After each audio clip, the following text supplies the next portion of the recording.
Hey guys, Red Marvel here, back again, and my goodness, I know I'm late to the game, but I've just finished watching Squid Game, and fantastic. Before I get into this review, if you're new to the channel, remember to like, share, and subscribe to Red Marvel. Follow us on Twitter and Twitch, links on the description. I will be posting them a lot more. I've been a bit busy right now. I'm trying to get up to date with a lot of videos and content and stuff like that, so we're trying to post a few videos today and this week. And yeah, consider smashing the notification button and giving me a sub. So yeah, guys, this was mad. Like, it's a Korean production. I actually watched it with subtitles, although sometimes the subtitles I was like, not sure whether that's particularly translated right, but you get the general gist of the story. That's just how I watch these things. But my goodness, man, this was a masterpiece, a raw masterpiece. I don't even know where to start, because like there were about 50-minute or 9 50-minute episodes. And obviously this is spoilers. This is a spoiler review. This is spoilers. So I will be discussing spoilers. Spoilers. But I guess, to give a brief kind of overview of it, it's essentially, it's a sort of like a Korean take on Battle Royale or the Hunger Games, but really in a kind of modern setting, and really asking a lot of pertinent questions, and a look at obviously Korean society, where money is king, and there is such a vast difference, and you see that in this society as well, but there's such a vast difference between the very, very rich, extremely rich, and the people that are like struggling to survive. And this is where this story starts, because essentially, they open with the kids, the main character, number 456, and his friend, and they're basically playing the Squid Game, and that becomes relevant obviously later in the film, later in the series. And essentially you find out that this guy, number 456, he's a deadbeat. He's father, unfortunately, you find out that his company kind of collapsed, so he was jobless, divorced from his wife, or his wife divorced him, although she remarried. His kid is now going away to USA. They all moved to USA, away from Japan. He's living with his mom. Life isn't great. It's just, life's just not good for this guy. And so he meets a stranger near a train who's like, right, try this game. There's like 2 cards, like a red and blue one, and he's like, gets them to flip it and tap it, and he's like, if you win, you get all this money, this one, which is a lot. I think it's 100,000 won, I think, something like that. And if you lose, I just get to hit you. I'll just keep on hitting you. I'm like, okay. So just keep on playing. What's a tap? And the thing is, going into it's interesting, and as I reflect on some of these things, where you're kind of like, the whole premise of this film is what are human beings that are desperate, willing for money, in particular for resources, willing to sacrifice. Are they willing to compromise their principles in order to get that? And obviously, as we move forward, we see that they are. Anyway, essentially the strange guy, the number 456, Jihun, he finally wins, and then the guy's like, oh, do you want to win more money? We've got a game that you could get involved in, not notorious at all. And he's like, oh yeah, sure. You don't have to, it's up your choice. Just ring this number and get involved. It's your choice. So fast forward, because like I can't really, because I wanted this to be like ideally less than 10 minutes. To kind of just give you a brief summary. I don't want my videos to be too long, unless we're having like big discussions. But just to kind of a brief summary, it's not just him, but obviously you've got I think she was number 7, he was number 21, and they all kind of this is actually Jihun's childhood friend, and this lady was actually from North Korea, Seo Byuk, I think. And they all come, all these different characters, because Jion is the main protagonist, but they all come with their different backstories.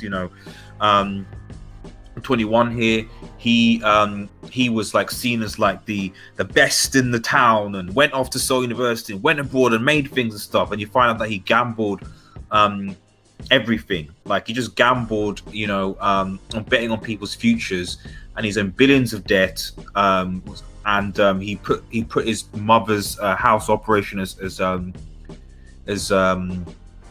leverage, So and he's just, to be honest, like this guy had in my opinion, he had the weakest out of all the backstories. I feel like he had the weakest, because in my mind it's like, bro, you broke the law, sort of, and what's going to happen to you? All you have to do really is just fess to your mum and say, listen, it just didn't work out, and you'll probably be in prison for maybe 10 years for fraud, maybe 15 maximum.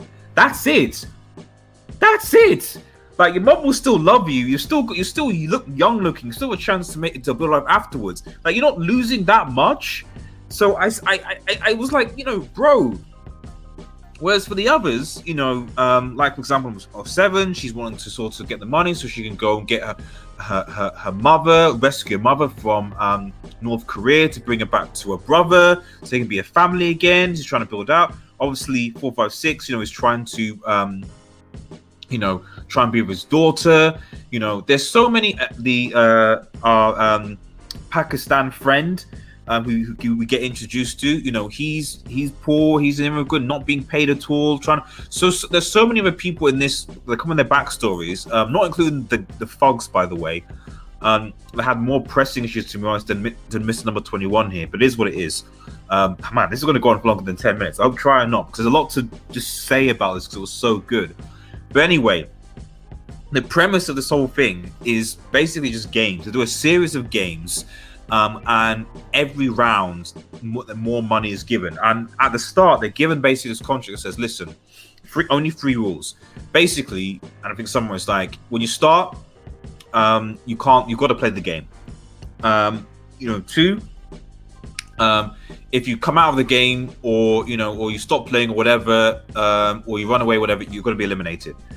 And then 3, you can stop the game. The game can be stopped if you all decide to vote, i.e. a democracy, and we can cancel it. And that's essentially what happens, because in the first game, it's like kind of hide and seek, red light, green light, or a game with this massive doll that turns around, and literally they're like getting shot. Like, it's like there's panic. Like, as soon as the first person dies, they get shot, and then just all of them are panicking, running. They're literally running to leave, and then just like there's about 467 or 600, I can't remember. And literally they're all just getting shot because now to be fair, in the first game, I was like, okay, they gave the opportunity, they explained the rules. They should, like, come on. What I thought was a bit disingenuous by this shady organization was that you never really explained, at least I never got the impression, you never really explained that if people failed to perform the task, they'd be eliminated. That's what I was like, that's a bit dodge. If you feel like, if you're trying to come across with this equality thing, we're trying to be fair, you should at least, I think it would have been better, and you could have maybe, I don't want to say sided, but maybe understood what they were trying to do by having this equality game money thing or whatever. If maybe they had not eliminated the people that failed to win, I think it would have been an interesting twist to see, okay, if you fail, you just basically have to leave. If you fail, you basically just have to leave.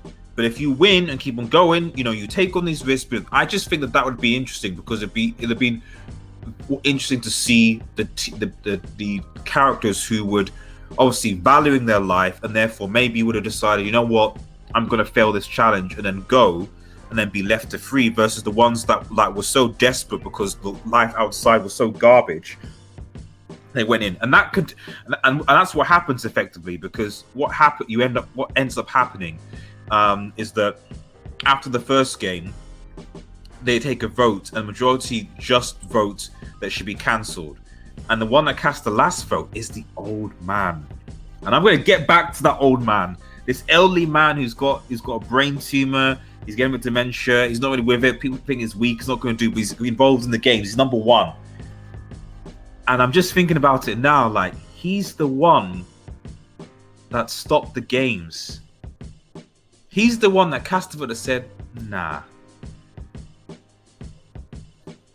Jeez, this old man, right? Okay, this old man. I'm gonna get to it because I'm just thinking about it. I'm just like, he's the one that voted no. Like, and he could have, yeah, man.